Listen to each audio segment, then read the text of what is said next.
அஸ்ஸலாமு அலைக்கும். Hi friends, Friday mini vlog தான். வெள்ளிக்கிழமைனால ரொம்ப பரபரப்பா கொஞ்சம் வேலை அதிகமா தான் இருக்கும். காலையில முதல்ல கிச்சனுக்கு வந்ததும் ஸ்டவ், கிச்சன், கவுண்டர் டாப் எல்லாமே கிளீன் பண்ணிட்டு வெசல்ஸ் எல்லாமே கழுவி முடிச்சிட்டேன். மார்னிங் டிஃபனுக்கு சிம்பிளா தோசையும் தேங்காய் சட்னி செஞ்சு சாப்பிட்டு முடிச்சிட்டு லஞ்சுக்கு என்ன சமைக்கலாம்னு பசங்க கிட்ட கேட்டா மட்டன் பிரியாணி செய்யுங்கன்னு சொல்லிட்டாங்க. அதனால ஹஸ்பண்ட் கிட்ட மட்டனும் சிக்கனும் வாங்கிட்டு வர சொல்லிட்டேன். மட்டன் பிரியாணி செஞ்சுட்டு சிக்கன் 65 செய்யலாம்னு. இப்ப இருக்கிற பெண் குழந்தைகள் யாராவது ஏதாவது சொன்னா போதும் மனசுல வச்சுட்டு யார்கிட்டயும் சொல்லாம அவங்களே ரொம்ப கஷ்டப்படுத்திக்கிறாங்க. இந்த வரதட்சணை கொடுமையால ஒரு பொண்ணு சூசைட் பண்ணதை நினைச்சு ரொம்பவே வருத்தமா இருக்கு.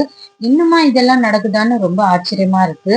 எனக்கு தெரிஞ்சு இந்த வரதட்சணை எல்லாம் அழிக்கவே முடியாது போலதான் இருக்கு. இப்போ கொஞ்ச காலமா டவுரிங்கிறது ரொம்ப அதிகமாயிடுச்சு. வரதட்சணையும் வாங்கிட்டு அந்த பொண்ணையும் கொடுமை பண்ணிட்டு அதுல என்ன அப்படி ஒரு சந்தோஷம் கிடைக்குதுன்னு தெரியல. பெண் குழந்தைங்களை கொஞ்சம் தைரியமா இருக்க சொல்லி கொடுங்க. உனக்கு படிப்பும் இருக்கு, அம்மா அப்பா நாங்களும் இருக்கோம்னு சொல்லி தைரியம் சொல்லி வளர்க்க சொல்லி கொடுங்க. நான் 5 பவுன் போட்டு கல்யாணம் பண்ணி கொடுக்குற பொண்ணுக்கும் சரி, 500 பவுன் போட்டு கல்யாணம் பண்ணி கொடுக்குற பொண்ணுக்கும் சரி, 2 பேருக்கும் ஒரே நிலைமை தானா? இதுக்கு என்னதான் காரணமா இருக்கு? இதுக்கு ஆசை, பேராசை, இந்த மாதிரி விஷயம் தான் காரணமா இருக்கும்னு நினைக்கிறேன். என்ன இருந்தாலும் இந்த மாதிரி வரதட்சணைக்காக ஒரு பொண்ணை ஹர்ட் பண்றது ரொம்ப தப்பான விஷயம் தான் இல்லையா?